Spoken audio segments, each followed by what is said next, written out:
بەناوی خوای گەورە سڵاوتان لێبێت لەم بەرنامەیەدا بە میوانداریەتی هەریەک لە بەڕێزان مامۆستا عەدالەت عەبدوڵڵا مامۆستای زانکۆ و کاک یاسین تەها توێژەر و ڕۆژنامەنووس قسە دەکەین لەسەر ئەو هەوڵانەی کە لە عێراقدا هەند بۆ پێکەنهانی حکوومەتی تازە لە دوای هەڵبژاردنەی پەرلەمانی عێراق. بەخێر بن، سوپاسان دەکەم زۆر سوپاس. کاک یاسین با لە بەڕێستەوە دەست پێ بکەم. لەناو هەموو ئەو کەسایەتیە سیاسیانەی لە عێراقدا هەن بۆچی با لە عادل عەبدولمەهدیەوە دەست پێ بکەین، بۆچی ئەم بەڕێزە ڕادەست پێدرێت بۆ پێکەنانی حکوومەتی تازای عێراق؟ ئەلبەت پرۆسەی دەستنیشانکردنی سەرۆکوەزیران ئاڵۆز و معقەدە لەناو پێکهاتیشی یا بەتایبەت کە ئەگەر سیرکەی لە سایی بوونی پێنج ئێتیلافە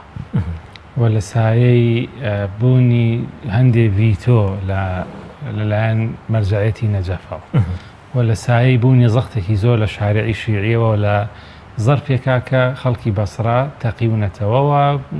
کوژرا و بریندارێکی زۆر هەیە و لە سایی بوونی زیاتر لە 50 گروپی چەکدارە کە چەکیان هەڵگرتووە و چل و ئەوانیان بە پێی تەقاریری ئەمریکی مەدعومە لەلایەن دەوڵەتێکی دراوسێ. بۆیە ئەمە شتێکی ئاسان نەبوو و شیبە ئیتیفاقێکە بوو لەسەرەوەی کە ئەم مەرحەلانەی ڕابردوو هەموو شکستە فەشەلە بە دەلیلی ئەوەی کە خەڵک لەسەر جادەیە بە دەلیلی ئەوەی ئەبسەط خزمەتگوزاری نییە، تەنمیە نییە، مواهی عێراق لە هەموو بارێکایگیری وێرانە و دنیای مەلەفات کاڵەکە بوو. بۆیە بەدوای دایمە لەم ئەزماتانە شتێک دێتەکایەوە پێوتێ مەرەشەحی تەسویە. تۆ پێنج ئێتیلافت هەیە یەک ناکردن و وەکو جاران مەشهەدەکە گۆڕا وەکو جاران نییە کە دووسێ تەحالفی وەتەنی هەبوو لەگەڵ سەدرەکان یا دەوڵەتی قانون و لە مینات زۆرترینیان دوو پێکاتی شیعی بوو. بەڵام ئێستا کە ورد بۆتەوە مەرەشەحی تەسویە قسە زۆر هەیە کە لەلایەن نەجەفەوە تەڕحکرابێ هەرچەندە بە ڕەسمی ئەمە ڕەتەکرێتەوە، بەڵام ئەو شروطانەی کە لە مەرجعیەتی سیستانیەوە یاخود لە نەجەف کە ئەڵێن نەجەف ینی منزومەی بە حەنانە و بە بەڕانی سیستانی لە عەبدولمەهدیدا هەیە. بەڵێ مەرجەکانی تیان نییە، بەڵام ڕکابەرەکانی ئەوانەی کە گریمان بوو کە بن بە سەرۆکوەزیران و شەڕیان لەسەرە کرد عەبادیە و بەڕەسمی هادی عامری بوو. زائیدەن عەبدولفەلاح سوودانی ئەو کابرای وەزیری عەمەل کە ئێستا وەزیری عەمەلە مەحەممەد شیع سوودانی لەگەڵ کۆمەڵی ناوی تر مەطروح بوون کە ئەمانە ڤیتۆیان خرایە سەر ئەو کەسانی کە ئێستا پۆستیان هەیە نابێ وەریگرنەوەوانەی لە مەرحەلەکانی ڕابردووە دەوریان بینی و نابێ ڕۆڵیان پێ بدرێت. مەرجەکانی نەجەفون مەرجەکانی نەجەفون بەڕوونی لە تەسریحێکی سەحەفیە لە سایتی سیستانی بڵاوبوونەوە هەر ئەوانش کە دیێڕێک لە نەجەفەوە بڵاو بێتەوە و حکمی لە قانون و لە دەستور بەهێزترە بێ بە تایبەت بزات بۆ شیعەکان خۆیان، چونکە لە هەموو ئانوساتێکا لە هەموو کاتێکا نەجەف نزیکترین خەڵکە لە جەماوەری شیعیەوە و زیاتر جێی متمانێ لە هەموو هێزە سیاسیەکان و بە یەک ئیشارەت بە یەک خوتبە ئەتوانێت ئەو کەسێک کە سەرپێچیەکە مەسەر لەسەرکار لا ببرێت بەو ئەتیبارەی کە ئەوە ڕاعی مەسالحی عامی شیعەیەوە بەو ئەتیباری کە نزیکە لە نەبزی خەڵکەوە بەو ئەتیبارەی کە مەرجعیە سەرباری هەموو ئەو ڕەخنانەی لەسەری هەیە لە ناو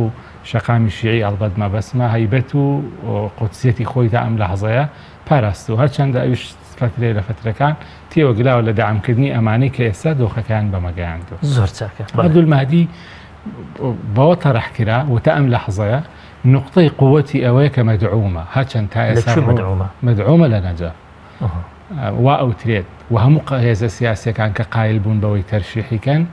بەو ئەتیباری کە مەدعومە. ئەڵبەت لە چ قەناتێکەوە مەدعومە ڕوون نییە، ینی تا ئێستا و چ محەممەد ڕەزا و چ جەواد شارستانی کە ئەوە زاوای سیستانی و لە ئێرە ئەم دوو کەسە مافی ئەویانێ بە ناوی نەجەفەوە قسە بکەن بەعالەمی بە ناڕاستە خۆ نیانوتۆ ئێمە دامیەکەین، بەڵام ئاعتیقادێکی ڕاسخ باوەڕێکی قوڵ لە ناو هێزەکانە هەیە کە ئەمە مەرجعیەتی نەجەف. عینی بێدەنجی نەجەف ڕەنگە بۆ خۆی ینی پشتیوانی بێ لە زائیدەن باگراوەندی خۆشی عەبدولمەهدی بە تایبەت لەو فترەی کە وازی هێناوە دەستی لە وەزیری نەوت کێشاوەتەوە وتا ئەم لەحظەیە یەک کۆمەڵ ڕۆژانە لە ڕێگای جەیدی عەدالەوە سەرنووسەرێکی سەروتارێکی هەبوو کە تەنزیری بۆ کۆمەڵێک ئەفکاری اقتصادی و سیاسی و کرانەوە بە ڕووی اقتصادی سووق و تەوافق لە بینی ئیشتراکیەوە سەرمایهداری و چارەسەری هەندێک معالەجاتی بۆ وەزعی عێراق سۆتە ڕوو کە لە ڕووی تیۆریەوە زۆر سەنجڕاکێژن بەلای نخبەی سیاسی عێراقەوە ئەمە ئەوە هێنێ کە خەڵک قبوڵیکەن کە چانسێکی پێ بدەن وەکو مفەکیرێکی اقتصادی زیاتر دەرکەوتووە لەو فترەی ئەخیر تا وەکو ئەوەی سیاسیە کە تەماحی لە این بێ لە پۆسە بێ و ئەو بریشی 77 ساڵە ینی ئەو مەرحەلانی تێپەڕاندووە کە ئەگەری ئەوەی لێ بکرێ مەسەرەن بێوێ شتێک بۆ خۆی دروستکاوەکو بۆکو مالکی مەسەرەن زۆر باشە مامۆستا عەدالەت ئەگەر ئەم ئاڵۆزیانە لە بەرچاو بگرین کە کاگیاسین باسی کرد زائید ئەوەی کە عادل عەبدولمەهدی لەناو پەرلەمان خاوەنی هیچ کوتلەیەک نییە و پێ ناچێت هیچ هاوپەیمانێتیشیش بە شێوەیەکی ڕەسمی تا ئێستا ینی دعمی عادل عەبدولمەهدی بێ هەز ناکەی ئەم پیاوە حەڵقە هەرە زەعیفەکەی ناو ماڵی شیعی و هەتا ینی عێراقیەکانە و هەزش ناکەی ئەمە دوجار بە شێوەیەکی سلبی ڕنگدانەوەی دەبێت بەسەر هەر حکومەتێک کە ئەم بەڕێزە پێشی دەهێنێ ئەم پیاوە حکومەتێکی زۆر لاواز دروست ناکە ئەگە درستیشی بکە خۆی ئێستاوەی چکە لەو ئەگەرانەی کە باسەکرێ باس لەواکرێ ئەم حکوومەت لە سایەی ئەوە لومەرجە سیاسی ئاڵۆزی کە لە عێراقایە و ململانی کە لە نێوان نوێنەرانی پێکاتەکانی خەڵکی عێراقایە و تەنان لە ناو یەک پێکاتی وەکو شیعە خۆشی هەیە و تەجروبەی سیاسی عێراق لە 15 ساڵی ڕابردووە ینی هەلومەرجێکی نمونەیی ناخاتە بەردەستی هیچ کەسایەتیەک و کارکتەرێک بۆ ئەوی بتوانێ زاڵ بێ بەسەر هەموو ئەو ئاستەنگیانەی کە نەک تەنها دێنە ڕێگەی پێکهێنانی کابینی حکوومەت بەڵکو قۆناغە هەرە گرنگەکانی دواتر کە مەسلەی چۆنیەتی بۆ نمونە تەمریرکردنی مەسلەی کابینەکەیە و خۆمان نەزانین هەندێک میکانیزمە گیرێتە بەر بۆ ئەوەی سبینێ ئەگەر عادل عەبدولمەهدی توانی لە ماوەی دیاریکرا و لە تەوقیتی دەستوری خۆیان کابینەکە پێک بێنێ کۆمەڵێک میکانیزم هەیە کە چۆن تەمریری بکات بێگومانەچێتەوە پەرلەمان کە لە دەرەوەی نەچەفە پەرلەمان موسسە سەرچەکەی یەکلاکردنەوەی ئەوەیە کە ئەم کاراکتەرە موافقە لە پێکهێنانی کابینەیە و توانایی ئەوەی کە پێوترێت استرزایی هەموو ینی ڕازیکردنی هەمووی هەبووە و لە بنەڕەتە ئەگەر لەسەر ئەو بنەمایە ئیشی کتێبێکە هەمووی گێز و کوت لە براوەکان لە عێراق ڕازی بکە تا چەند لەسەر حسابی ئەو دیدە تایبەتەیە یان ئەو چاوەڕوانیانەیە کە ڕەنگە خەڵک لە دەرەوەی هێزە سیاسیەکان بۆ ئەم کەسایەتیان هەبێ بە حکمی ئەوەی لە بنەڕەتە ئاراستەیەک هەیە لە ساڵی پارەوە زاڵە لە شەقامی عێراقی ئەوش ئەوەیە هەوڵە درێت کە ڕای گشت ینی ڕای گشتی بۆ ئاراستەیە کە هیچ کەسایەتیەکی قۆناغەکانی حکوومەتەکانی ڕابردوو ئەو دەموچاوانەی کە خەڵک لیان بێزارە و ئەزمونیشی ئەو تویان پێشکەش نەکردووە کە لە سایەیە ئاوەدانی و ژیان و ئاسایش بۆ خەڵکی عێراقی ڕابێتەوە هیچیشێ لەمانە نێنەوە سەر حکوومەت ئەو کێشەکە ئەوەیە هەموو ئەم کرد دەموچاوانە هەمویان ئەوانن کرد لەناو کوت لە براوەکانن و ئەمە بۆ عادل عەبدولمەهدی جگە لە مەسەلەی فلتەری پەرلەمان بابەتێکی تر هەیە ئەویش مەسەلەی داڕشتنی بەرنامەی حکوومەتەکەی دیسانەوە داڕشتنی بەرنامەی حکوومەتەکەی تەزاڕوو بکات لە نێوان گۆشەنیگای خۆی وەکو کەسایەتێک کە خاوەن باگراوەندێکی ئابووری باشە و لە ڕووی فکریەوە یعنی پیاوێکی پێگەیشتووە لە ڕووی فکری و ئایدۆلۆژی ینی تو ئەگەر کاتە سیرەیە خێنی توان پیاوە ئایدۆلۆژیان نییە تاقی نەکردی بێتەوە لە شووعیەوە بۆ قۆناغی خۆڵەمێشی بەعس و بلا بۆ شوێ بۆ ئیسلامی شیعی و هەندێک جار ئەڵێن لە قۆناغێکە لەکە لە فەرەنسا بووە هەندێک تەوەجوهاتی لیبرالی هەبوو یعنی کەسایەتێک کە تەکوینی فکری خۆی ڕێگەی پێئەدا یان مرشحێکا بۆ ئەوەی خاوەن دیدێک بێ بۆ چۆنیەتی چارەسەرکردنی هەموو ئەو تحدیاتانی کە ڕوبڕی عێراقی بدو بەڵام تەزاڕوو بکا لەگەڵ واقعی سیاسی و ئەوە تایفی و دابشبووی نەتەوەی تایفی لە عێراق و تەجروبە و ئەو میراتی ئەو تەجروبە خراپەی کە لە 15 ساڵی ڕابردووە بوو بۆیە پێوەەر بۆ ئەوەی تا چه ئەندازەیەکەم پیاوە سەرکەوتووە بێ لە ڕاستیە ئەوە نییە کە ئێمە کۆمەڵێک خەستەت و کۆمەڵێک خاصەتی تایبەتی گرنگ لە کەسایەتی عادل عەبدولمەهدی چکە ئەمە گومانی لەسەر نییە ڕەنگە عادل عەبدولمەهدیەکێک بێ لەو کەسایەتیانی کە ئەتوانین بڵێن خاڵی ینی هەر هێزێک لانی کەم هەندێک صفاتی تیا دۆزێتەوە کە پێی وایە ئەتوانێ يعني یارمەتی ئەوە کە متمانەی پێ ببەخشێ هەندێک هەریەکە لە زاویەیەکەوە تەماشاکە عادل عەبدولمەدی ڕەنگە لە کەسێکی تر مەسەلەکە بەراوردکاریشە بەراوردێکا بەیەکێکی تر ئەڵێن عادل عەبدولمەدی باشترە بەڵام یەکەمین جارە ینی کەسایەتیشی عراقی هەیە ڕاستیبوونێکی دەستەجەمعی لە بەرامبەریدا تەنانەت کوردیش بە پارتیشەوە ینی هەز دەکەی ینی وزە نەزەریان لە بەرامبەری باشە خەڵکتر هەیە خەڵکتر هەیە کە زۆر کەس ڕەنگە لەسەر ئەو بنەمایەش بڕێک لە متمانە بەم کەسایەتی بدەن ئەو شوی ئەم پیاوە متەمەسک نییە بەدەسەڵاتەوە یعنی لە فترەیەکە وەزیر بوو دڵی نەبوو استقالی کرد وازیێنە یعنی ئەم لەوانە نییە ئەم لەو کەسانە نییە کە ئەمەرکەی پێس پێداوە کە ئەرچێکی یەکجار سەختە متەمەسک بێ بۆی کە ئەگەر مەرجی زۆری بەسەرا بسەپێنرێ قبولی بکات و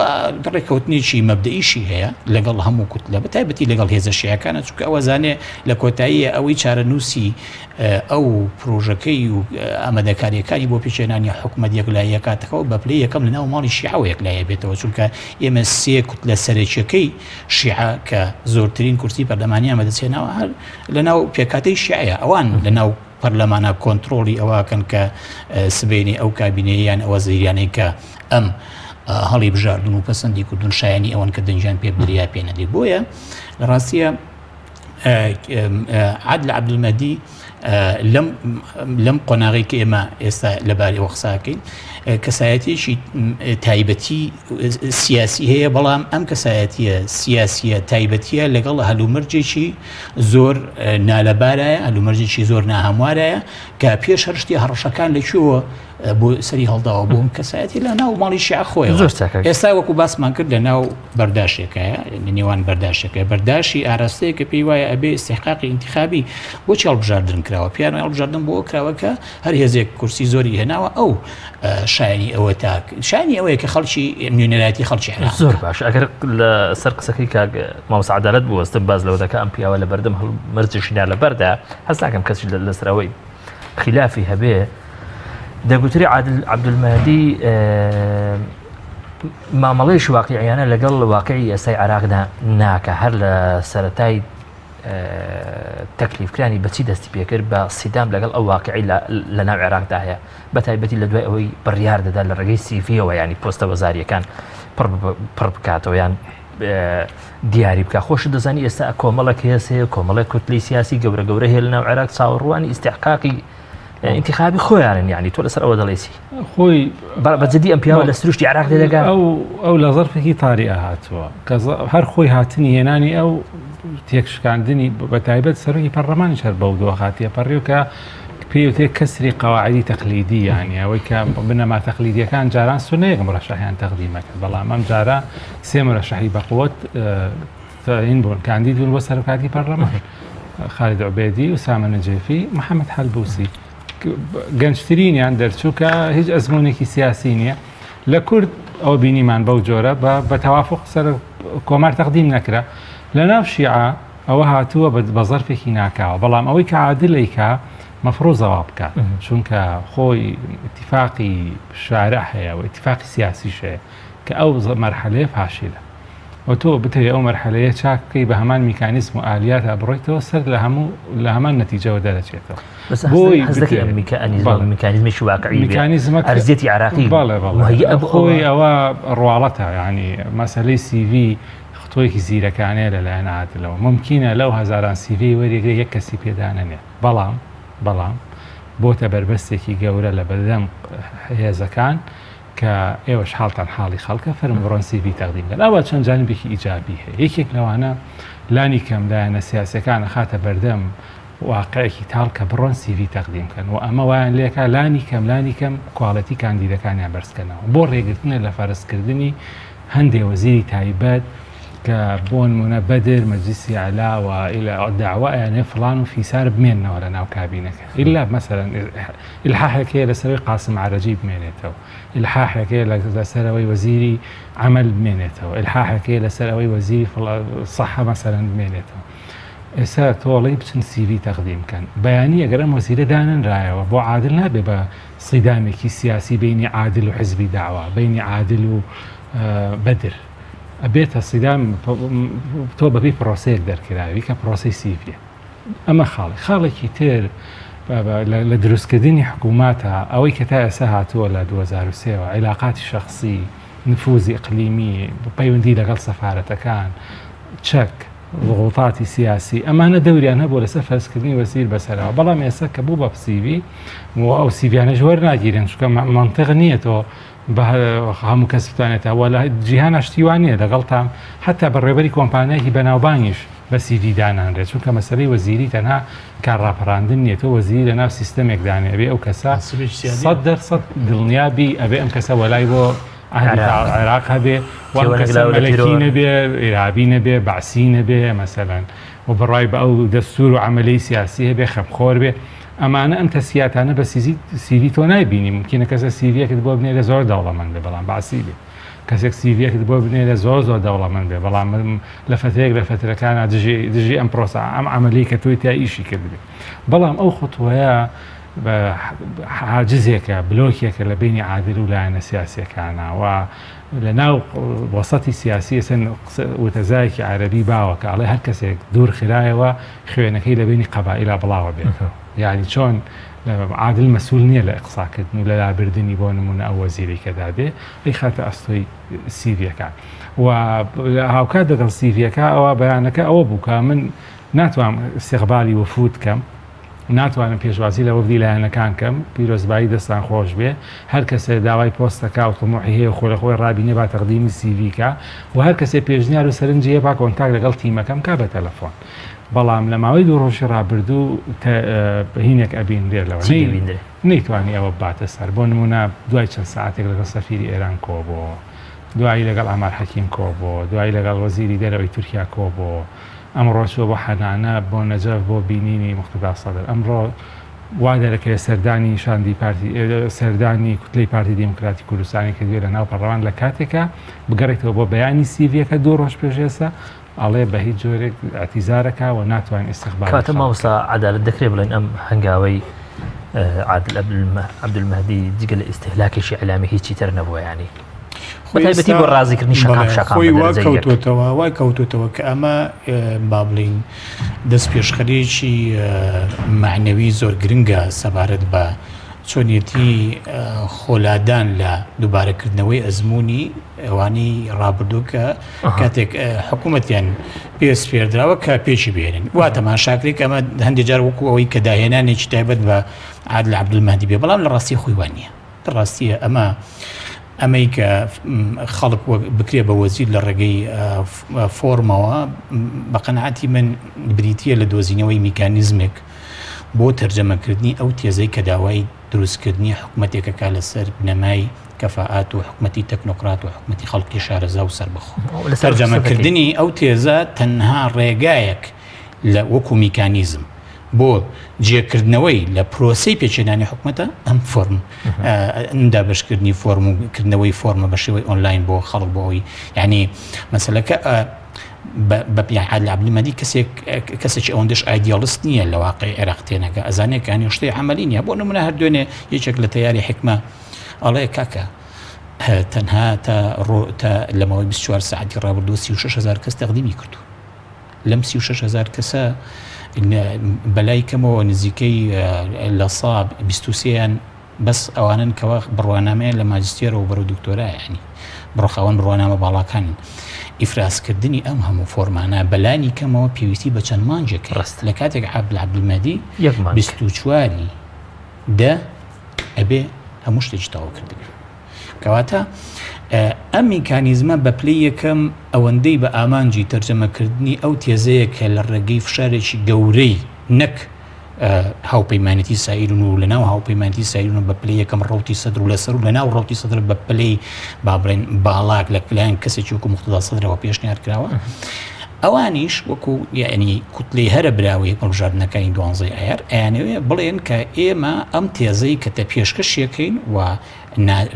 سەرۆکی سەرۆکوەزیرانی ڕاستپێدرا بۆ پێچێنانی حکومەت ناچارێکین کە قبولی بکە ئەمە بریتیە لە تەرجەمەکردنی داواکاری خەڵک لە شەقامە بەڵام عادل عەبدولمەهدی بەم میکانیزمە ئەتوانێت لە یەک هەتە هەم بڵێ من بەشێکم لەوەی کە خەڵک داوایەکە ومن ئەوە تەرزی تەنانەت ئەوەی هێزەشەکەم کە یعنی لە ڕاستیە وەکو بەویژدانەوە بڵین یعنی هەڵوێستی هاوپەیمانێتی سائیرون لە پلانی کەم لە ئاستێکە زۆر هەڵوێستێکی نمونەیە بۆ اعتیبارەی کە کاتێکە داوا ئەکە ئەم تێزە پەیڕەو بکرێت لە مەسەلەی پێچێنانی حکوومەتە هەر خۆشی مبادرە کە ئەڵێ من تەنها یەک کاندیدی خۆشم پێشکەشی حکوومەتە ناکەم وەکو کاندیدی هاوپەیمانێتی سائیرونیان ڕۆژی سەدر کەواتە ئەمەی کە عادل عەبدولمەهدی کردوێتی لە ڕاستیە توانی بڵین جۆرێکە لە وەڵامدانەوەی ئەو تێزەی کە مەدعومە لە شارەحەوە ولەلایەکی تریشەوە مەسەلەی دەعمی نەجەف بۆ عادل عەبدولمەهدی لە ڕاستیە دەعمێک نییە لەسەر بنەمای عەقیدە و مەزهەب و شتی وابێ سیستانی ئەگری نەجەف ئەڵێ یان هەر یەکێ لە مەراجعی تری شیعە کەم کەسایەتیە دیارەکانی شیعەش هەموو ئەمانە لەسەر بنەمای پەرچەکردار لە ئاست قۆناغی پڕ لە کارەساتی ڕابردووی 15 ساڵی عێراق هەڵوێست وەرەگرن لە اختیارکردنی کەسایەتیەکان و ئقساکردنی خەڵکی تر بۆ ئەوەی ئەم ئەرکە سەختانیان پێبژێ واتە دیدێکی سیاسی هەیە بۆ لە اختیارکردن نەک دیدێکی خوا نەخواستە مەزهەبی و عەقیدی چونکە ئەوە نایخوا پێکات کۆمەڵگەی عێراقی کۆمەڵگەیەکی ومان ئەمەزانین کە لە ڕووی سۆسیۆلۆژی کۆمەڵگەیەکە ئەبێ لە کۆتاییە بە شێوەیەکی تەدریجی ئاین کاریگەری بەسەریەوە کەمتر بێتەوە نەک بەو مانایی کە بەشێکە لە دەستوری سەرچاوی هەموو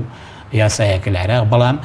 بۆ اعتیباری کۆمەڵگەی عێراقی کۆمەڵگایەکە فرە مەزهەبە فرە تایفەیە نابێ بە هیچ شێوەیەک ئایدۆلۆژیا و یان بیر و باوەڕی و مێزهەبێکی دیاریکرا و کاریگەری گەورەی لەسەر تەنانەت چی هەبێ لەسەر تەنانەت هەر کەسایەتێک هەبێ کە بێوێ حکوومەت پێبینە چونکە ئەمە ڕەنگە هێزەکانی تری عێراق و تەنانەت تەدەخولاتی ئیقلیمیش و دەولیش هەبێ لەم بارەوە پیان وابێ کە ئەمە بە شێوەیەکی ناڕاستە خۆ دووبارەکردنەوەی ئەزمموی هەژمونی شیعەکانە لە عێراق چونکە هەژمونی شیعەکان هەژمونێکی دووسەرەیە هەژمونێکی سیاسیە هەژمونێکی مەزهەبیە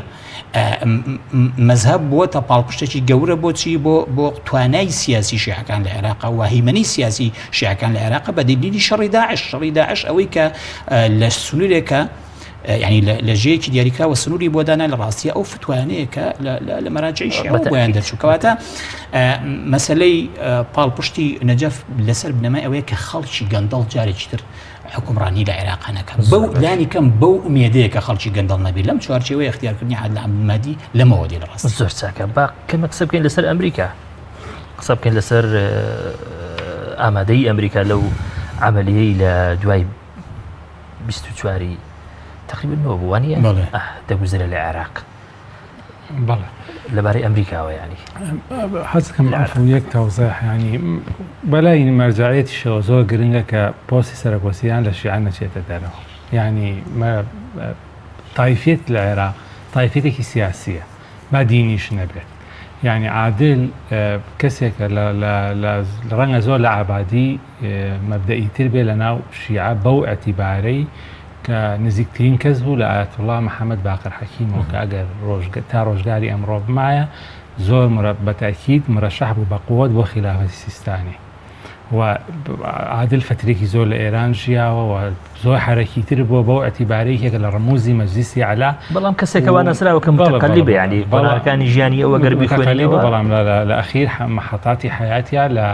مهمترین پێکاتەی شیعەیشی کردو کە مەجلیسی عەلایە و مەجلیسی عەلا بە باوکی و بە دایکی هەموو هێزە شیعەیانە ئەناسرێت کە داوای لێ دەرچێت کە ئێستا وردە دروستە بن و یانە دەرەوە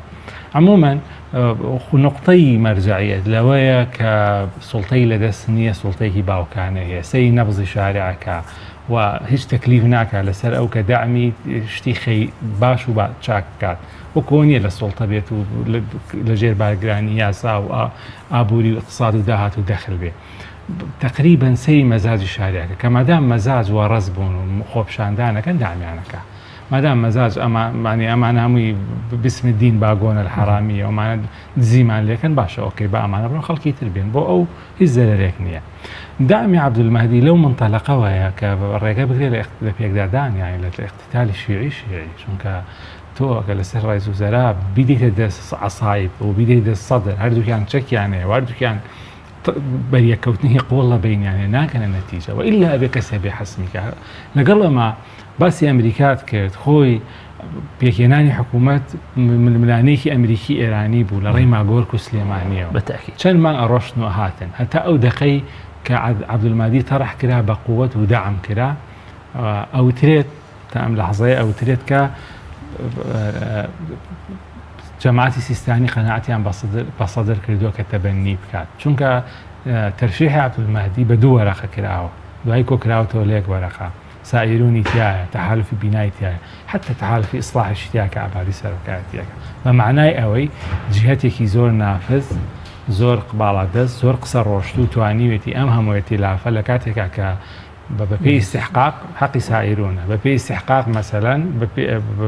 حقی بیناء یا حقی ئیسلاحە ئەگەر بە تاک وەریگری سائرون یەکەمە ئەگەر بە ئیتلافات وەریگری دوو ئیتلاف خلاف یعنی لەسەری کامیان زۆرینە بەڵام هەمویان لە لەحزەیەک پێک دێن و بە بێدەنگی ئێمە سەرۆک کۆمار منسەبێکە تا ڕادەیەک تەشریفاتیە ببینە فەرتەنەیەکی لەسەر هەیە سەرۆکی پەرلەمان بۆ خۆی منسەبێکی زۆر گرنگە بەو پێی قەرار بەدەستی ئەغلەبیەتە ئێستا 50 زایریە کۆ بنەوە ئەتوان بە 1 ساعت هەلبوسی لابن وەک چۆن بینیمان جبوریان لابن بەڵام لە ناو سوناپ بڕۆ ببینە جەعالی نجێفی چیەکەن بە خالد عوبەیدی کاتێک هەلبوسی دەست و چی نووسیوە سەی بکەڕێرە بۆ فەیسبووکەکەی و بە خراپترین جوێن بە یەکتریەدەن بەڵام لەسەر سەرۆک وەزیران کە سوڵتەی یەکەمە کە هەموو دەستور حەچی سەلاحیەت هەیە لە عێراق وەکو کراسێک کورتی کردوێتەوە کە دوێتێ بەر سەرۆک وەزیران قایدی عامی قوواتی مسلحەیە مەسئوول یەکەمە لە ڕەسمی سیاسەتی دەوڵات سیاسەتی مالی استراتیجی عسکەری ئیرەوەی لەوە مائیلا ذالک یعنی هەمووی کرد بەڵام ئەوان بە لەحزەیەک ڕێکەوە ئەمە مەسەلەی دیموکراسیەت و یەکتر قبوڵکردن و ئەوە نییە ئەمە مەسەلەی بوونی یەک زەختی شاریعە دوو ئەو جیهەتە نافیزەی کە تا ئێستا تەسەوور وایە نەجەب بێت تابەن دەربارەی ئەمریکیەکان پرسیارەکەی جەنابەت عادل باگراوندێکی ئاشنای هەیە بە ڕۆژئاواییەکان بەو ئەتیبارەی دوو ماستەری لە فەڕەنسا هەیە و فترێکی زۆرانی قسە هەیە لەسەری کە جنسەی فەڕەنسی هەیە و کەسێکیش نییە مەغمور نەناسراو بێ ینی خۆڵێکسێگری سەر کۆمار بۆی سیقاڵی کردەوە لە فترەکانی ئەخیرە فترێک لە دروستکردنی دوای حکوومەتە ئینتیقالێکە وەزیری دارایی بۆ لە سەردەمی عەلاویەوە لە کابینە عەبادیە وەزیری نەوت بووە کە ئەم سێکتەری عێراقە و مەربوطە بە غەربەوە کە نەوتە مەسەلەی نەوتە و تاقی کراوەتەوە ئەناسرێت و معروفە لای ئەمریکیەکان لەبەرەوە ئەمریکیەکان بەلایەنەوە ئاسایی بوو کە ڕاستە ڕەنگە خیاری مفەضەلی ئەوان نەبوو بێ هەموو قووەتی ئەمریکا تا ئەخیر لە حەزە لەسەر عەبادی بوو و ئەوە ناشارێتەوە بە ئاماژە بە تەسرێ بە بەنهانی بە هەموو جۆرێک ئەگەر بگەڕێتەوە بۆ فترێ حملەی انتیخابی ئەو داعمی کە ئەمریکا بۆ عەبادی کردووە و بانگێشکردن بۆی و بانگین بۆ ئەمریکا و تەسریحدان و مەسەلەن هەمووی ینی دامی فشارکردن لە کۆمەڵی هێز بۆ پشتیوانی لە عەبادی بکەن بەو ئەتیبارەی کە عەبادی ئەقرب خیارە و ئەوە تەوسەی ماگۆرکە نەک ماگۆرک سەفارەتی ئەمریکاش کە ئەمە باشترین بژاردەی ئێمە لە عێراق وە تەعاملیان لەگەڵ کە سەرۆک وەزیرانی داهاتوە حتا لە فتراتی ئەخیری حکومیا بڕۆ قەز تەیارە بنێ لە قەسفی سووریا بە بۆی مەوەقفیتەوە بە قووەت بێ بڵێن سەرۆک وەزیرانێکی جەریە ئازایە بڕۆ لە کەرکووک هێز بڵاوکەرەوە حەشتی شعبی بە لوتی کورد بشکێنە بەس بۆی بڵێن تۆ ئازای بەتەڵێکی قەومی نەقسەت هەیە لەو مەجالە بۆیان پەڕەکردەوە بەڵام عەبادی نەوعێک لە نەزانی خۆی لە تەشکیلکردنی ئیتیلافەکەی کە لە هەر نەوعێکی هێنابوو بە خێرایی کوتلەکەی هەڵۆشایەوە هێزی ئەوەی نەمالە لە ساحەی کێبەرکیەکە بمێنێتەوە کە تۆ کورسی نەما هەموو احتیمالی لەسەر داعمی سەدر بوو سەدر انسحابی لێکرد فەیازلی چووە دەرەوە خالد عوبەیدی بە دوای پۆستێک سیادی ئاگەڕێ بۆ پشتیوانیان نەکرد بوو ئەوترێت ینی لە مەحەسیلەی ئەو 42 کورسی کە هەی بووە دوانزەی بە ئەکیدی لەگەڵیان ماوە تۆ بەهێزی 12 کورسی ناتوانانی داوای سەرۆک وەزیران بکەی کە زۆر زیاتر لە نیوە زایدیەکەت پێویستە چونکە خۆ تۆ بە لە حاڵێکی شلۆقە حکوومەت دروست ناکەی بەیانی ممکنە انشقاقت لێ ڕووبان پێویست بە 170 کورس زۆر باشە مامۆستا عەدالەت دەگوترە سەیدامی ئەو پیاوە لەگەڵ واقعی عێراق هەر بەوە ناوەستێ کە لانی کەم ئەگەر ئیعلامیش بێ لە ڕێی سیڤیەوە داوا بکە ینی وەزیرەکانی دیاری بکە لە خاڵێشکەش دەست پێ دەکا بەوەی کە داوا دەکا وەزیرەکان مڕەشەح نەکرن بۆ پۆستی وەزارەت لە حکوومەتەکەی ئەو داوا دەکا ینی حکوومەتێکی تەکنۆکرات دروست بکرێت کە دەگوتر ئەمانە دوورن لە چوسانم لانی کەم عورفی سیاسی لە عێراق لە ماوەی 2003 تا ئێرە لەسەر ئەمە دەڵێسی بەڕێز ڕاستە بێگومان وەکو پێشتر باسمان کرد واقعەیەکی متەراکم هەیە کە کۆمەڵێک نەریتی سیاسی لە عێراقا داهێناوە و هەندێک لەو بەشێکی ئەو واقع دەستی ئەمریکیەکانیشی تایە کاتی خۆی ینی داڕشتنەوەی پرۆسی سیاسی لە عێراقا لەسەر بنەمای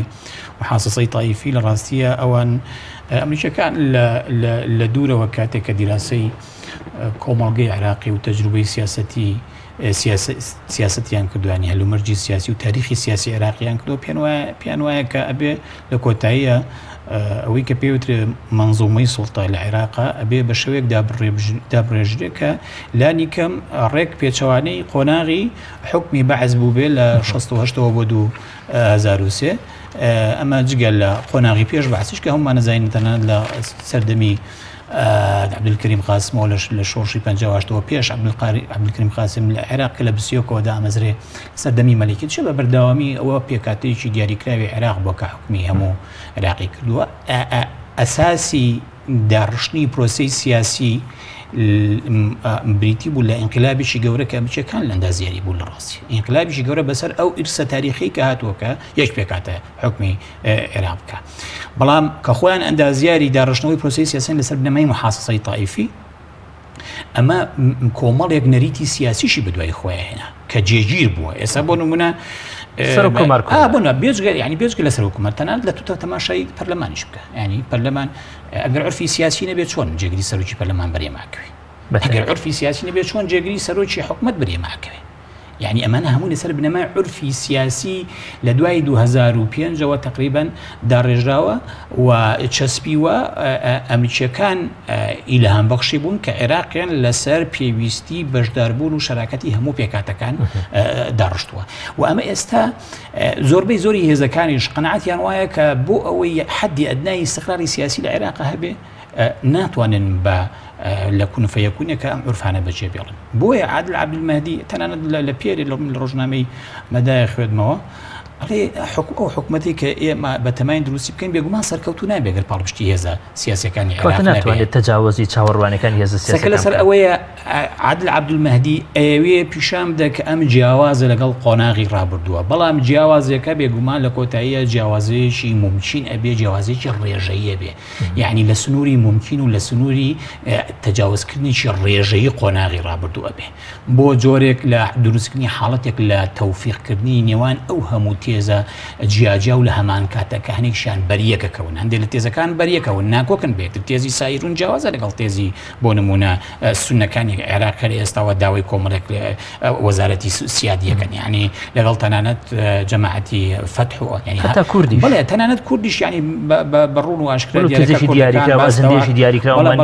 ئێستاوە داواکەن بۆ نمونە هەندێک وەزارەتی سیادی و هەندێک وەزارەتی خەدەمی بەرکورد بکرێ و لەسەر بنەمای استحقاقی انتخابیش باسی ئەماکەن بەڵام بە یەک خاڵ هەیە بیرمان نەچێت سەبارەت بە ئەمریکیەکان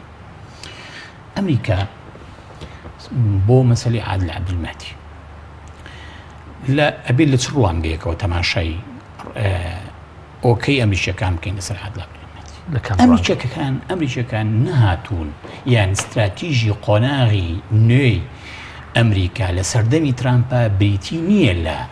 هەڵبژاردننی کەسێک بۆ ئەوەی بێت باری لاری نوێنەرانی سیاسی شیعی عێراق ڕاست بکاتەوە وێنەیەکی پشمدار بۆ حکمی شیعەکان لە عێراق بەعکسەوە هەڵبژاردننی عادلمەهدی بریتیە لە ڕیزکردنی کۆمەڵێک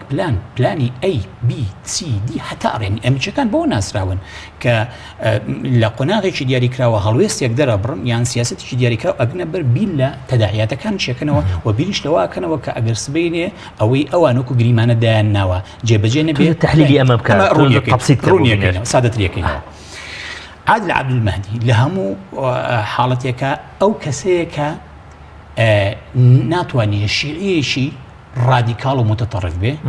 دوو ناتوانێت کەسێک بێ دوور بگرێت لە سونەکان و لە کوردەکان ئەمەیەک دوو لە هەمان کاتە عادل عەبدولمەهدی سەی کە ناکۆشیکە لەمێ عادل عەبدولمەهدی لە هەمان کاتە ئەو کەسایەتیە کە هیچ کوتلەیەکی بەهێزی نییە لەناو پەرلەمانی عێراق بۆیە لە هەموو دۆخێکە سەرکەوتوو بێت عادل عەبدولمەهدی ئەبێتە مایەکی ئەبێتە مای کەمکردنەوەی هەژمونی قۆناغی ڕابردوو لە سیاسەتکردن لە عێراق کە زۆر جار بەوە تۆمەتبارەکرێ بۆتە مایەی سەپاندنی هەیمەنەی شیعەکان لە عێراقا و لە ڕێگەی سەپاندنی هەیمەنەی شیعەکان لە عێراقا فراوانکردنی نفوزی ئێرانیەکان لە ناوچەکەیە لە کاتێکە استراتیژی ئیداری ترامپ چییە؟ کۆنتڕۆڵکردن و جڵاوکردنی نفوزی ئێرانیەکانشی ئەمریکیە بەڵێ لە کاتی حملی ئەڵبژاردننی ترامپە و دواتریش لە ئیداری کاتێکگاتە کۆشتی سپی تاچی دەکاتەوە کە ئەبێ نفوزی ئێرانیەکان لە ناوچەی ڕۆژهەڵاتی ناوەڕاستە کەم بکرێتەوە ئەمان لەسەر بنەمای چێ بێ لەسەر بنەمای ئەوە نابێت کە بێت کەسێک ڕاست بکەنەوە کە توانای ئەوەی هەبێ هەیبەتێکدا بەشی ئەوە شیعەیەک بێن سەرکەوتوو بێ ئەگەر سەرکەوتوو بێ شیعەیەک بێ کە بێتە مایەی کەمکردنەوەی نفوزی ئێرانیەکان لە عێراقا و کاتی خۆشی لە ساڵی پارە کە دامی عەبادیان کرد لەسەر ئەو بنەمایە کردیان ئەگەر شکستی هێنا بە تایبەتی ئەگەر سەرنجی عێراق بدەین دەبینین هۆکارەکانی شکستێنان بەم پیاوە ینی زۆرە جا ئەمە پلان بیە پلان بی چیە پلان بی بۆ ئەمریکا ئەوەیە کە ئەمە بێتەوە مای جارێکی تر دابەشبوونەوەی ناو ماڵی شیعی دروستکردنی فەوزایکی گەورە کە بۆ شارعی عێراقی بۆ خەڵکی عێراقی بۆ ڕای گشتی ناوخۆی عێراقی بۆ دەرەوە بۆ وڵاتان ئەڵێ کاکە گیان شیعەکان بنە مایەی دروستکردنی سەر ئێشە بۆ عملی سیاسی و ئەمانە بە کەڵکی ئەوەنیان کە حکمی ئەم وڵاتە بکەن بە شێوەیەکی ئۆتۆماتیکی ئەو کاتە ئینتیمای تائیفی ئینسانی عێراقی وە ناو پێکاتەی شیعەشە کاڵە بێتەوە بۆ مەسەلەی مەذهب و تایەفەگری و ئەمە استراتیژی ئەمریکیەکانە ئەمریکا لە زیاتر لە سێکتەرەکەەوە ئیشەکە و لە زیاتر لە قۆڵێکەوە ئیشەکە بۆ ئەوەی ئەو هەیبەتەی کە شیعە لە عێراقا ئەو هەژمونەی کە شیعە لە عێراق لە 15 ساڵی ڕابردووە بە حکمی بایکۆتی سونەکان لە 2005 بۆ پرۆسی سیاسی لە 2003 بۆ 2005 بۆ پرۆسی سیاسی بە حکمی ئەوەی کە کوردیش یعنی هێزێکی گەورە نییە لە ناو معادلەکەیە باڵا دەستبوونە ئەوێ ئەم هەیبەت و ئەم هەژمونە تێک بشکێنێ ئەمەش تەنها بەوە ئەبێ کە دابەشبوون لە ناو ماڵی شیعەیە بەردەوام بێ و تاقە ڕێگایەکیش بۆ تەجاوز بۆ کۆتایی هێنان بەو دابەشبوونە کە ناو ماڵی شیعەیە ئەوەیە کە کەسێک بێتە پێشەوە کەسێکی لاواز بێ لە ڕووی پێگەی چێوە لە ڕووی چی و لە ڕووی ئینتیمای تائیفی و لە ڕووی ئینتیمای عقایدی و من بە پێچەوانی کاک یاسین من پێم وانە عادل عەبدولمەهدی کەسێکی یعنی لە ڕووی عقیدی و مەذهبیەوە لەو ڕوانگەیەوە بیوە سیاست بکات لە عێراق بەعکسەوە مەرجعیەتیش ئەخۆی بە درێژایی 15 ساڵی ڕابردوو کەمترین حساسیەتی شیعەگەرایەتی ئەوروژێنێ ئەمەشە بۆتە مای ئەوەی کە مصداقیەتی بێ لای خەڵکی عێراق لای عێراقیەکان مرجعیەتی سیستانی یەکێکە لەو با بڵێن سەرچاوە گرنگانی ڕاگررتنی سەقامگیری سیاسی لە عێراق لە خۆنەی ڕابردووە ئەگەرچی عێراقی هەر بە بەردەوامی ناسەقامگیریەوە بەڵام هیچێک بۆ لە سەرچاوەکان بۆ چونکە کەمترین حساسیەتی تائیفی وروژاندووە چەندین مبادرەیان هەبوو بۆی لەگەڵ وەقفی سونی عێراق مەسەلەی ڕەهەندی تایەفەگری لە سیاستکردن لە عێراق لای نوێنەرانی سیاسی عێراق کاڵ بکەنەوە کەواتە ئەمریکیەکان لە پلانی بیە پیان وایە ئەگەر عادل عەبدولمەهدی سەرکەوتوش نەوێت لە پێکهێنانی حکومەتە یان ئەگەری حکومەتی پێکهێنا و لە ماوەی ئەو یەک ساڵەی کە جەماعەتی سائیرون یان ئەو پەیمانتی سائیرون بۆیان داناوە ئەگەر نەتوانێت بەرنامەکەی و کارنامەکەی جێبەجێ بکە و سەرکەوتوو بتایە نەتیجە چییە؟ ڕوخاندنی حکومەتەکەی ڕوخاندنی حکومەتەکەی جارێکی تر بڵاوکردنەوەی ناومێدیی سیاسی گەورەیە لە ناو عێراقیەکان کە شیعەکان بە دەرەجێک بازەکەی کە باجە هەرە گەورەکە شیعەکان زۆر چاکە گەشتبینی لە ماوەی ئەم مانگەدا یان لە 24 ئەم مانگەدا ئێمە تشکیلی حکوومەتەکەی ئەم پیاوە بەڕێزا لە پەرلەمانی عێراق ببینین خۆی بەڵێ بە حکوومەت دروست ئەکرێت چونکە ئەوە ئەوانە تەرشیحیان نەکردە بۆی کە بکەوێ و دامێک لە پشتی عەبدولمەهدی نییە کە حکوومەت دروست نەکرێت بەڵام زۆر ئەوترێکە ئەمریکا پلانی هەیە و استراتیژی هەیە بەڵام ئەوەی کە بینین تەقانی بێعکس شتێکە بینین زۆر ناڕۆنە تا ئێستا هەر لەسەر ئاسی شەرقی ئەوسات کەس نازانانی پلانی ترامپ چییە مەسەن نزیکترین هاوپەیمان و دۆستی ئەمریکا کوردن بینیمان لە ئەو خۆشببینیەمان لەسەر بنیاد نابوو کە ئەگەر ئێمە هەوڵ جیابوونەوە دێن ئەمریکیەکان ناڵن گورگان خواردمان کەن بینیمان نزیکترین عموما لە ساڵی ڕابردوو موقفی ئەمریکا من بە تەسەوری خۆم قەت وەکو ساڵی ڕابردوو ئەمریکا لە هیچ قەزەیەک ئاوا زۆر ڕوون بوو خەتامان بوو ئایا مستحقی ئەوە بوون کە دووچاری ئەو عقابە بین ئایا معقولە کە تحزیریان داوە بۆ تۆی بەجێ بێڵی مەسەن کەسێک بەلای تۆ ئیرهابیە و مەسانەفە بە ئیرهاب دەست بەرەڵای کەی بێت بەردەرگای هەولێرت لێ بگرێ ممکنە لە منطقە عقلانیەتە ینی ئەوە شەکاو لە سووریایش لە لەینەدا بەرامبەری ئەوەی تحدیە لە بەرامبەری ئەمریکا لە بەرامبەری ئەنجومەنی ئاسایی هەموو دنیا یارمەتیم بێ هەیە تەسریحی سیناتۆر و شت هەیە کاڵێت تا ئەم لەحظەی ئێرانیەکان زاڵن بەسەر مەشهدەکەەوە بلکە لە ئێرانیەکان نەتیجە ئەساسە نەتیجە ئەساسە ڕاستە ئەمریکا هەیمەنەی بەسەر جونگەی اقتصادی عێراقەیە بەسەر ئاسمانی عێراقەیە بەسەر ئەمنی عێراقەیە خۆ ئەمریکا دەوڵەتێکی لاواز نییە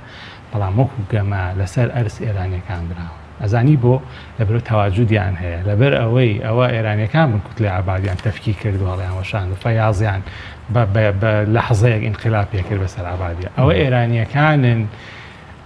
لە لەحظەیەکی زۆر کورتە دەعمی تەواویان بۆ سەر کۆمار کۆ کردەوە و دەنگی پێویستیان بۆ دابین کرد لە کاتێکە بە نەزەری و بە حسابات ئەبوای فاتەسێن دەربچوانە بە پێی ئیتیفاق بەپێی ئەو ئیتیفاقی کە محەممەد حەلبوسی لە خولی یەکەما کرد بە سەرۆکی پەرلەمان و بەپێی ئەو ئیتیفاقی کە پارتی لەگەڵ کوتلەی بینا هەی بوو و هەموو گەشتبینیەکان ئەوە هەر بەو نەفەسەش چوونە ناو انتخابات واش بوو و نەزەریەن ئەبێبیان بردایەتەوە بەڵام ئەو ئێرانیەکانن لە لەحظەی ئەخیرا گڵۆپی سەوز هەڵەکەن بۆ ئەوەی کە بچنە انتخاباتەوە دەنگی ئێوە زیاترە دیارە ئەوە بوون ینی دەنگی پێویستیان بۆ کردەوە مەسەلەی تەواجودی ئێرانی تەواجودی واقعیە و تێکەڵە لەگەڵ خەڵکەکە و باگرام نزیکی کولتوری هەیە باگراوند هەیە ئێران پێویست ناکە مەسەن کاریگەری هەبێت لەسەر ئەرز مەوجودە بەڵام هێشتا دوو پێکاتە هەیە لە عێراق بە تایبەتی پێکاتی سونی عەرەب متەفاعلن لەگەڵ ئێران و لە ناو کوردیشدا بەشێک لە کوردەکانیلەکانیان متەفاعلین لەگەڵ ئێران هەموو کورد